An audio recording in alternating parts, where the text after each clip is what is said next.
effectivement, c'est une longue période avec on va dire peut-être des hauts et des bas, euh,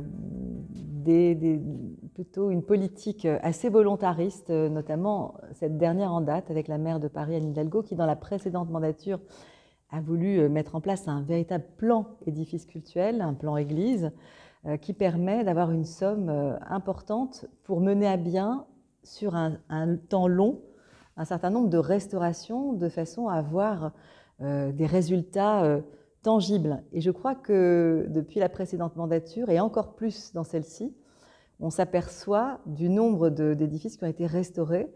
Et je sais que pour être adjointe maintenant depuis la fin 2018, donc dans fin de la précédente mandature et aujourd'hui, il y a énormément de changements, d'abord même dans la réaction, dans les remerciements que je reçois, qui me disent le patrimoine culturel, on voit qu'à Paris, on s'en occupe.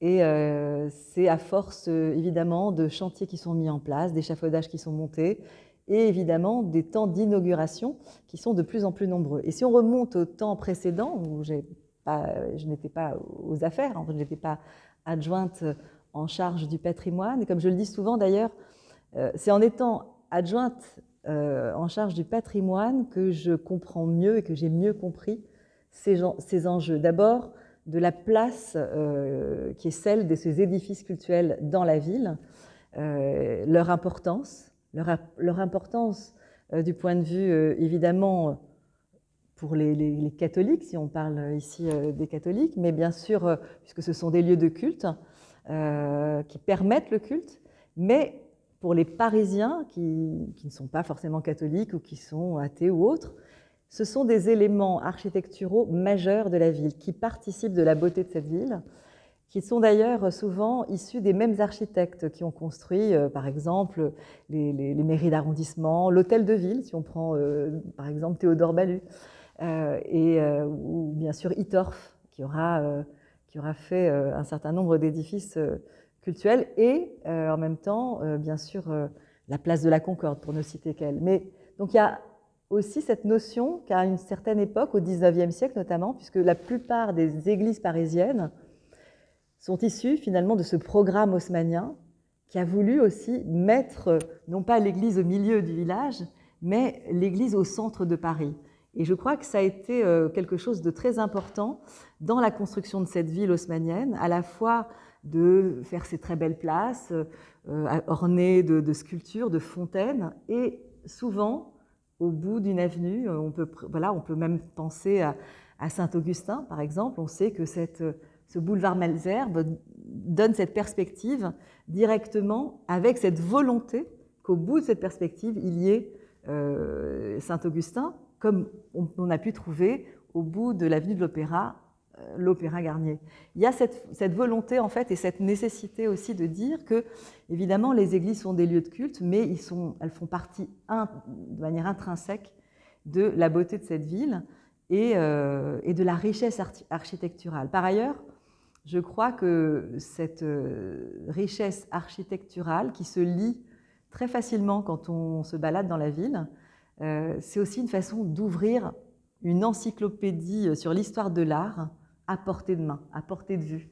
Et c'est aussi cela qu'on veut donner à voir, non seulement en restaurant, c'est-à-dire en préservant pour les générations futures ce patrimoine, mais aussi quand j'organise des temps d'inauguration, c'est justement pour remettre le regard sur ces œuvres. Ce sont des œuvres d'art à part entière, et je crois qu'on peut tout se le dire. Alors si on remonte maintenant, pour reprendre aussi votre question, est-ce qu'on fait mieux qu'avant ou moins bien, etc. Dans la mandature de Bertrand Delanoë, je crois que ce sont 150 millions d'euros qui ont été investis pour tout ce qui concerne la restauration des édifices cultuels. Du temps de Jacques Chirac, qui était le premier maire de Paris, il y a eu un plan d'1 milliard de francs, ai-je pu lire, et donc ça m'a beaucoup interpellée. C'est une grande somme. Alors évidemment, c'est en francs, je ne sais pas trop à quoi ça correspond maintenant, je n'ai pas fait la division en euros, mais c'était évidemment 1 milliard de francs. Je pense que ça a dû être quelque chose de très important. Je ne sais pas dans quelle mesure ça a été échelonné, sur quelle période, en combien de temps on a dépensé ce milliard de francs. Ici, dans notre mandature, ce que je peux dire, c'est qu'avec le plan édifice cultuel qu'avait proposé la maire de 80 millions d'euros dans la précédente mandature, il n'y a pas d'arrêt en fait. Quand on commence à restaurer un édifice, on le poursuit d'une mandature sur l'autre. Et il y a ce qu'on appelle des sommes qui sont engagées. Donc à la fin de la précédente mandature, on était sur un engagement de 170 millions d'euros. Et on est en train de les voir aujourd'hui, puisqu'on inaugure. Voilà, prochainement, bien sûr, la Madeleine, comme vous le savez, mais aussi Saint-Louis-en-l'Île. On a énormément d'édifices comme ça qu'on retrouve, qu'on redécouvre. Et c'est pour notre plus grand plaisir. Et dans cette mandature-là, on ne peut pas faire l'économie de toutes ces contraintes qui nous sont tombées sur la tête. Évidemment, la période Covid, une période très difficile. Bien sûr, la guerre en Ukraine. Tous ces éléments-là ont fait qu'il y a eu partout des contraintes budgétaires. Et forcément, ça touche y compris la ville de Paris, et notamment en début de mandature. Donc, au lieu d'avoir un plan édifice cultuel sur l'ensemble de la mandature, il a été, et que ce soit pour les édifices cultuels ou les autres, ou le reste de la politique budgétaire de la ville, on n'a plus de PIM, le fameux PIM. Mais ce que j'ai souhaité, c'est que dès cette année, on puisse enclencher un certain nombre d'opérations que l'on choisit année après année. Et pour éviter que ce soit, voilà, que ce soit pas quelque chose qui donne le sentiment d'être très volontariste, je souhaite que chaque année, on puisse faire voter des budgets pour 4 ou 5 édifices. C'est le cas, par exemple, de ce budget 2024, où on a voté la restauration de Saint-Ambroise, Saint-Germain-l'Auxerrois, qui, on sait, accueille actuellement le culte dans l'attente de retrouver Notre-Dame. Il y a aussi Saint-Laurent, Saint-Bernard-de-la-Chapelle, voilà, des églises en fait, dont on sait qu'on a sanctuarisé un budget pour pouvoir mener à bien les opérations. Parce que ce qu'il faut savoir, mais on le fait avec nos équipes et en lien avec les affectataires, c'est-à-dire avec les curés, avec les équipes en place dans les églises, évidemment avec le diocèse. J'ai instauré une réunion 4 fois par an, donc, avec le diocèse, pour faire état de tout ce qui est en cours, répondre à des questions, à des inquiétudes parfois. Et je dis souvent aux curés, d'ailleurs je leur écris des lettres, hein, même parfois de bienvenue quand ils changent, pour leur dire, sachez qu'on est là. Si vous voyez la moindre chose qui vous interpelle, une fissure, quelque chose qui vous semble anormal, une infiltration d'eau, voilà, interpellez-nous. Et c'est à ce moment-là qu'on fait intervenir nos équipes d'ingénieurs qui vont sur place et qui étudient d'abord si c'est grave, pas grave, s'il faut réagir vite ou pas vite. Et si c'est le cas, c'est évidemment poser le diagnostic, faire des investigations plus profondes pour mener à bien les opérations.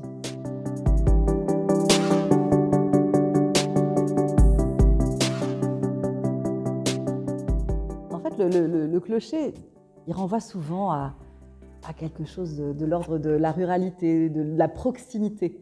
Voilà, c'est l'église au milieu du village, comme je disais tout à l'heure. Et en fait, dans chaque quartier parisien, il y a au moins une église. C'est vraiment...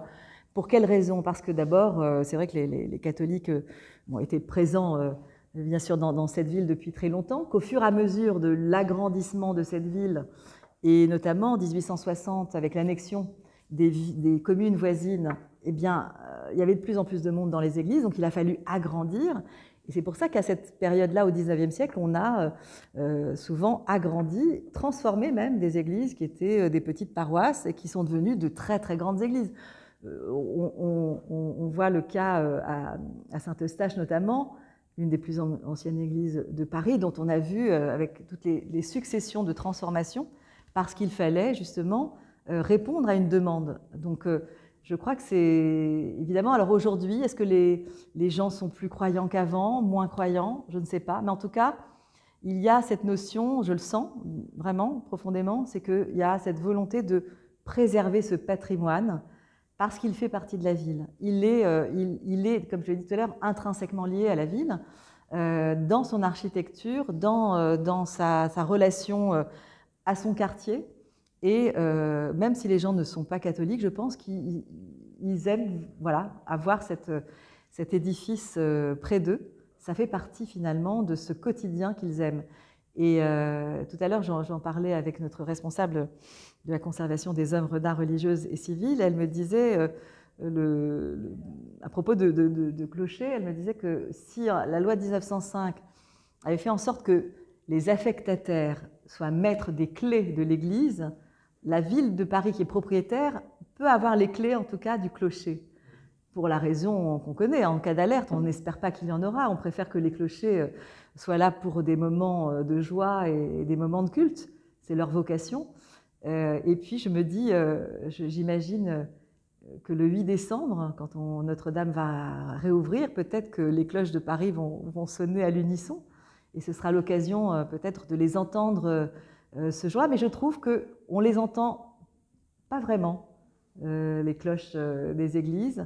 Ou alors il faut être très proche, à une grande proximité. Et à l'inverse, je me souviens qu'il y a des personnes qui m'avaient dit, lorsqu'on avait restauré le clocher de Saint-Louis, en Lille, on m'avait dit, voilà, évidemment la rue de Saint-Louis est très très étroite, hein. On m'avait dit, mais est-ce que maintenant qu'on a restauré la cloche, elle sonne trop fort, est-ce que tu peux faire quelque chose pour qu'on ne soit pas réveillé le dimanche? Voilà. Donc il y a évidemment toutes sortes de personnes qui vivent cet élément-là.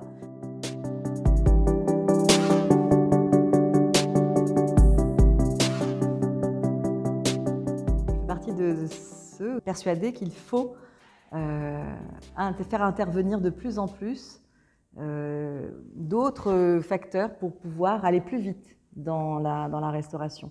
Alors, évidemment, on a le mécénat, la Fondation pour l'avenir du patrimoine à Paris, la FAP, qui dépend de la Fondation de Notre-Dame, avec laquelle on travaille vraiment main dans la main depuis de nombreuses années, va bientôt fêter ses 10 ans.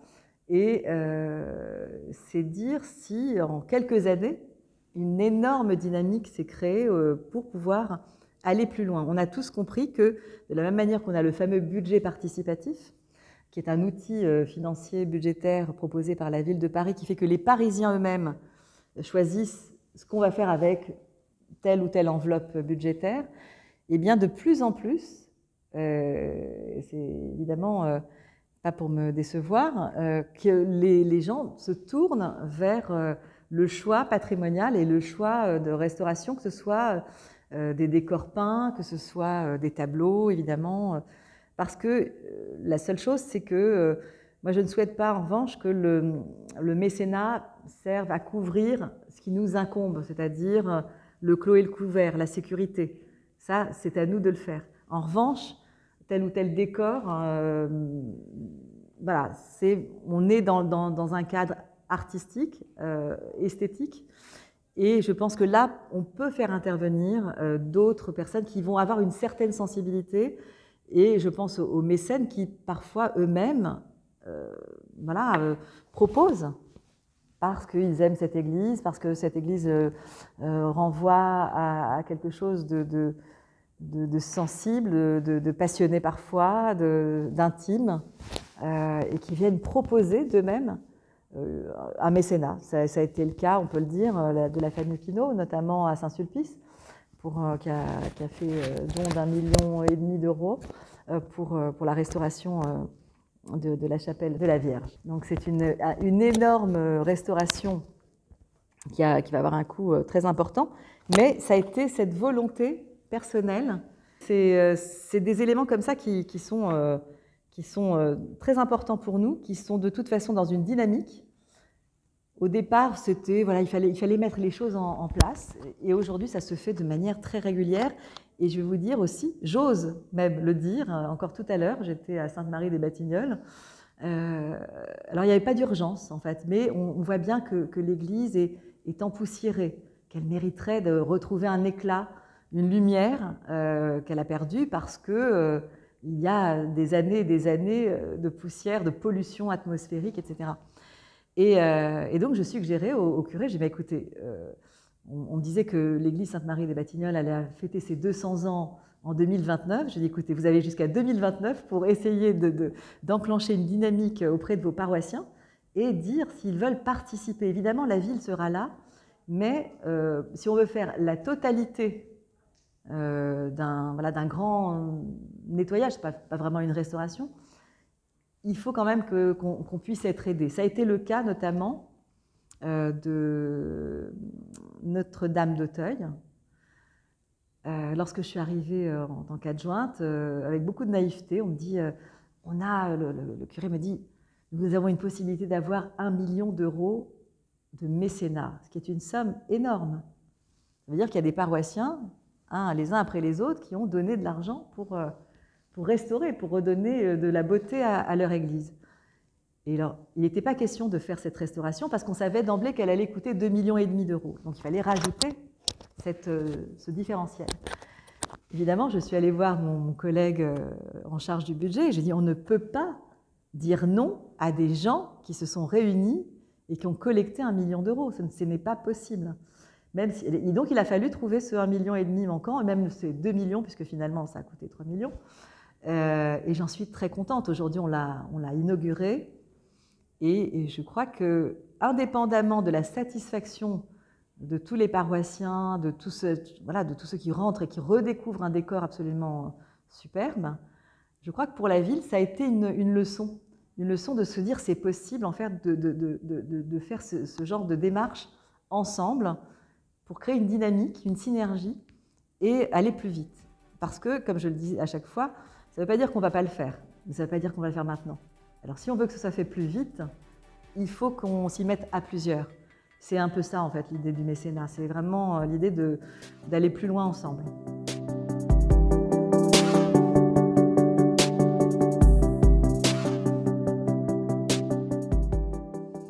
La solitude est un vrai fléau, bien sûr, et la misère aussi. Et je veux remercier toutes les églises qui jouent ce rôle finalement d'accueil, de solidarité. On a quelques exemples très, très connus à la ville de Paris qui ont cette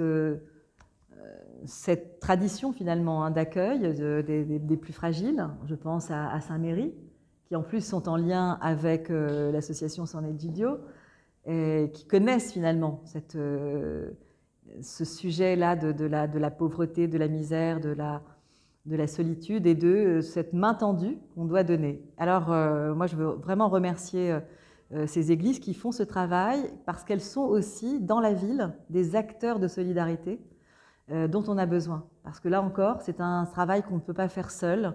On a besoin de toutes les bonnes initiatives et je crois que les églises jouent ce rôle pleinement.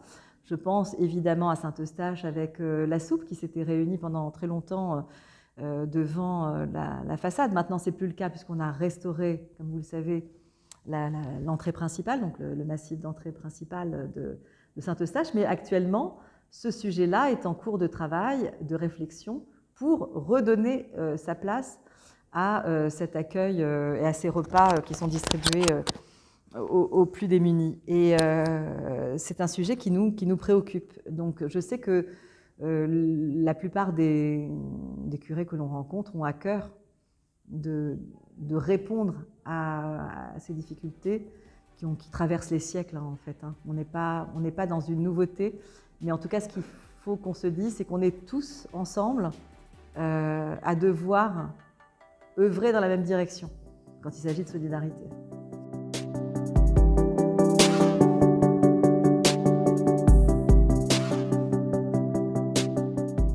Alors évidemment, il n'est pas question de se saisir, mais de travailler ensemble. Et ça vient souvent d'un vrai dialogue, d'une vraie demande. Chaque église est différente, chaque curé est différent. Chacun vient avec ses envies, peut-être même sa propre culture, sa richesse intellectuelle, son envie de développer quelque chose.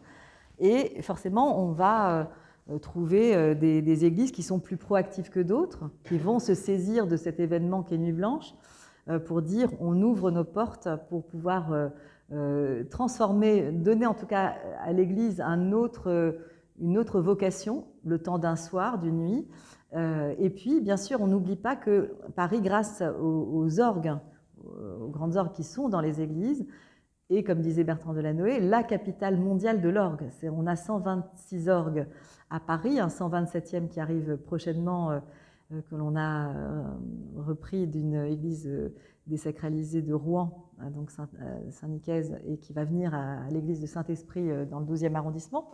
Donc on a ces instruments-là et qui ont aussi, qui sont forcément des vecteurs de concerts de grande qualité. On peut penser notamment à Jean Guillou, qui a été organiste de Saint-Eustache pendant plus de 50 ans. On dit qu'il a presque vécu dans son buffet de Baltard, mais on a depuis de très grands organistes qui l'ont remplacé et qui organisent des concerts de très grand niveau, de très grande qualité. Donc après, je pense à Saint-Eustache où il y a une grande ouverture d'esprit, cette envie de mêler des œuvres d'art de très grande facture, quand on sait qu'on a des Rubens, des Simon Vouet.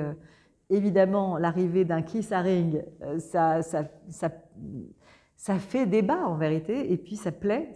On se dit que donc c'est possible finalement que l'Église puisse être aussi un lieu où l'art contemporain a sa place, et non pas en rester aux œuvres qui ont été à un moment donné inscrites dans le patrimoine.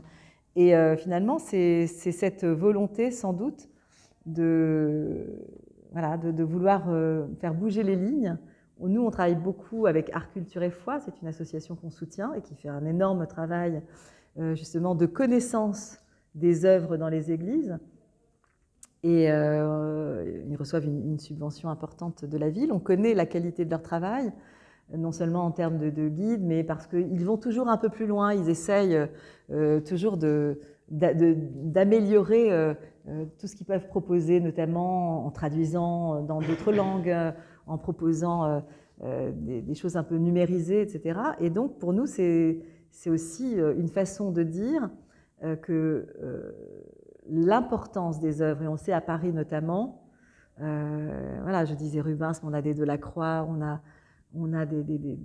voilà, toutes les œuvres de Flandrin, enfin, tous ces grands maîtres de la peinture qui sont dans les églises et qui font des églises un musée à part entière, même si, évidemment, je respecte tout à fait le fait qu'une église doit rester une église, mais il se trouve, malgré tout, vu que l'entrée est libre et que tout le monde peut y rentrer, eh bien, et notamment on a pu le constater pendant le Covid, au moment où les gens ne pouvaient pas aller dans les musées, tout était fermé, les lieux de culture, et ben, finalement, qui étaient notamment les églises où on pouvait redécouvrir ou découvrir de très grandes œuvres, bien sûr, et qui ont d'ailleurs un parcours muséal. Moi, je sais qu'il y a le tableau qui a Saint-Paul, Saint-Louis, qui a fait un petit tour entre le Met de New York puis le Louvre, avant de revenir, alors qu'il avait été restauré, dans son église. Donc c'est dire en fait aussi l'importance de cette culture picturale, hein, donc de ces œuvres d'art majeures qui sont propriété de la ville bien sûr, mais qui sont à regarder dans les églises.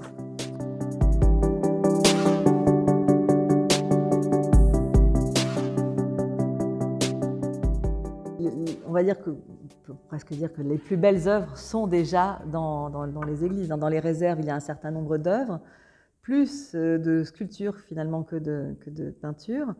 Mais c'est pour nous, d'abord on a une équipe à la ville de Paris qui est consacrée à cela, donc la conservation des œuvres d'art religieuses et civiles. Et le fait d'avoir créé cette entité-là à la ville, c'est dire l'importance que l'on donne à ces œuvres d'art et à leur préservation, à leur restauration. On a dans nos réserves villes un atelier qui permet de restaurer les peintures voilà, de formats monumentaux pour pouvoir mener à bien ces opérations. Et c'est toujours beaucoup d'émotion de voir ces œuvres dans nos réserves avec ce souci de la restauration pour pouvoir revenir magnifiés dans leurs écrins. Et l'idée, c'est que cette année en particulier, on a créé une nouvelle ligne budgétaire qui s'appelle Peinture en danger, qui permet justement d'intervenir rapidement quand on voit qu'il y a quelque chose de l'ordre de l'urgence. Très longtemps, on a vu beaucoup d'œuvres qui étaient protégées par du papier japon, qu'on avait mis dans une certaine attente. Mais combien de temps faut-il attendre? Et finalement, ce temps s'est allongé. Et on sait très bien qu'il faut quand même, quand une peinture est abîmée, il faut intervenir relativement vite, surtout quand il y a un danger de disparition de l'œuvre. Mais aujourd'hui, on peut dire que le travail est vraiment mené à bien, sans urgence, sans drame, on va dire, et plutôt dans un souci progressif de retrouver progressivement la couleur d'origine, parfois des traits qui auront disparu sous un vernis qui aura noirci. Je veux donner l'exemple de la chapelle des âmes à Notre-Dame de Lorette. On a restauré 3 chapelles. La dernière en date, c'était celle du peintre Orcel, mais la dernière, celle des âmes, on pensait qu'elle avait brûlé tant elle était noire. Mais noire, on ne voyait rien, vraiment, c'était opaque. Et on pensait qu'il y avait eu un incendie. Voilà. Et la grande surprise, ça a été à un moment donné de se dire on va restaurer petit carré voilà, comme font les restauratrices et les restaurateurs. Et on découvre que la peinture est intacte derrière cette couche de noirceur. Et finalement, on découvre que c'est un vernis de protection qui avait été mis et qui a mal tourné, en fait, du point de vue chimique, qui a énormément noirci. Donc pour nous, ça a été une chance inouïe de se dire il y a une peinture derrière et donc elle va être révélée de nouveau. Voilà. Pour nous, c'est vraiment à chaque fois un moment de bonheur de pouvoir redonner vie à ces décors qui, évidemment, réjouissent tout le monde. Et parfois, ça réjouit peut-être un peu trop. Certains m'ont dit qu'à Saint-Germain-des-Prés, beaucoup de paroissiens craignaient la restauration parce que le décor de Flandrin est tellement coloré qu'on avait oublié qu'il était si coloré. Et finalement, de le restaurer, de lui redonner sa couleur originale, il n'y a pas eu un coup de peinture en plus ou ça a donné une luminosité, presque un éclat surdimensionné que les paroissiens avaient oublié. Maintenant, j'imagine qu'ils se sont réhabitués à toutes ces couleurs. Mais c'est pour dire combien finalement, restaurer ces œuvres, c'est redonner vie à ces œuvres et permettre de les redécouvrir dans leur plus bel aspect.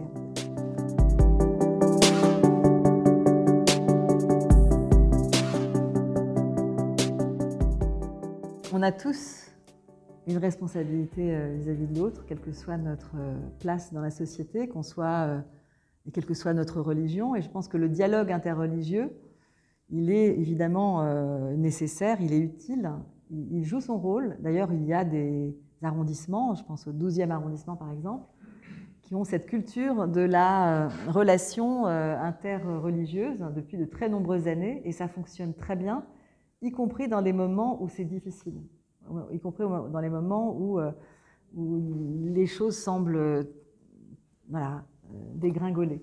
Et je crois que oui, chacun a sa part pour pouvoir être dans l'accueil de l'autre. Je crois que l'Église, comme toutes les autres religions, doivent être dans l'accueil de son prochain. Et je crois que c'est ce rôle-là qu'elles doivent jouer ensemble. Après, la ville de Paris n'est pas là pour dicter quoi que ce soit aux religions. C'est à elles, justement, de proposer, en connaissance finalement de leur propre territoire, de leurs propres paroissiens, de leurs propres croyants ou non. Enfin, voilà comment on accueille les autres. Je crois que c'est quelque chose qui doit être mené à l'intérieur des églises et pas du tout. Il ne faut pas que la ville s'en mêle. En revanche, qu'on soit religieux ou pas, croyant ou non, on a tous une responsabilité vis-à-vis de son prochain. Et c'est à ce titre-là que tout le monde doit prendre sa part.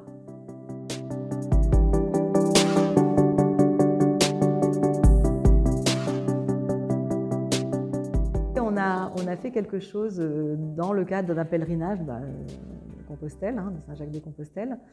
Je crois que j'ai été la première adjointe à donner mon accord pour qu'on puisse mettre les coquillages au sol pour matérialiser ce cheminement.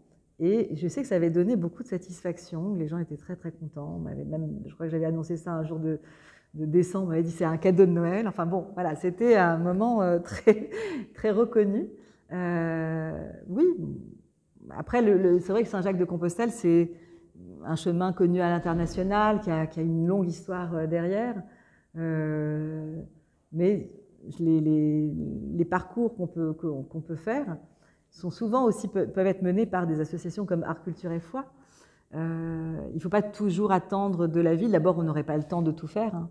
Mais bien sûr, on est en revanche dans l'accueil des propositions. Si on peut aussi accompagner les propositions, on le fait évidemment volontiers. Voilà, donc c'est vraiment dans ce sens-là. Mais c'est vrai qu'on est la ville, mais quels que soient les secteurs, on peut être surtout dans l'accompagnement. Par exemple, Nuit Blanche, ce n'est pas la ville de Paris qui fait la programmation. On confie ça à un directeur artistique ou une directrice artistique. Donc vraiment, c'est l'idée de cette liberté aussi hein, dans la ville. En revanche, si la ville de Paris, à notre niveau, peut donner les moyens d'y arriver, d'abord, il faut nous le demander, il faut nous poser la question, et si on peut, on le fera.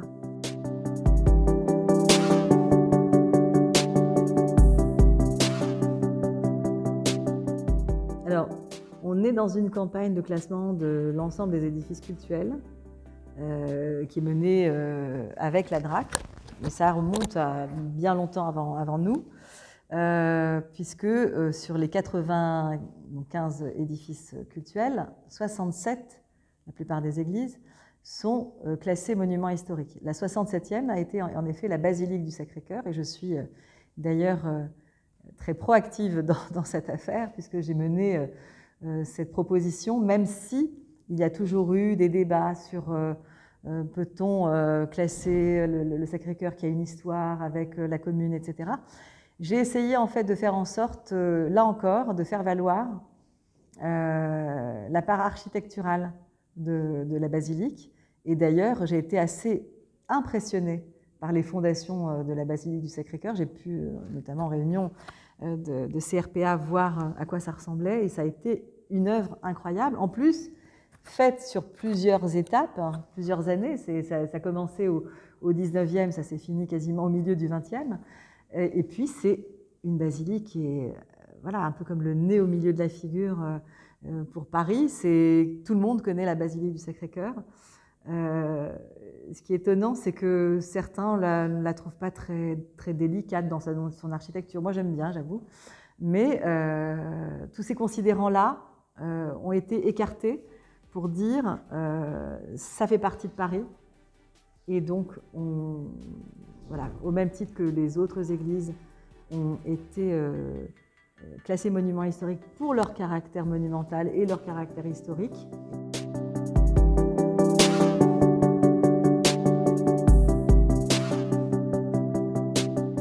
Ah bah je vais peut-être dire Sainte-Odile, puisque moi je suis élue dans le 17e arrondissement, donc évidemment c'est celle que je vois le plus souvent, et effectivement qui est en plus maintenant tout proche de la place de Jérusalem. Voilà, donc il y a beaucoup de points en faveur de cette église, qui effectivement est une église du XXe siècle. Mais je crois qu'on est de plus en plus, y compris, pas forcément que dans ce qui est le patrimoine cultuel, on est de plus en plus enclin à apprécier le patrimoine du XXe siècle. Ça a été un peu un patrimoine un peu oublié, un peu boudé. Aujourd'hui, on parle de label XXe siècle, et je crois que voilà, ces églises pourraient mériter un label dans ce sens-là, parce qu'elles racontent aussi cette part de l'histoire de l'art. Et récemment, à Saint-Jean-de-Montmartre, où on a fait un chantier test, on a pu apprécier le côté art nouveau. Et voilà, des églises aussi qui se sont inscrites dans une pensée universitaire et architecturale qui ont été dans leur temps. Et alors qu'on parle cette année d'une année qu'on dédie à Hector Guimard, eh bien c'était intéressant de savoir que le céramiste Bigot avait aussi sur le Castel Béranger et sur l'église Saint-Jean-de-Montmartre. C'est dire vraiment à chaque fois ces connexions architecturales et historiques qui existe finalement entre ces églises, qu'elles soient des siècles précédents ou d'aujourd'hui.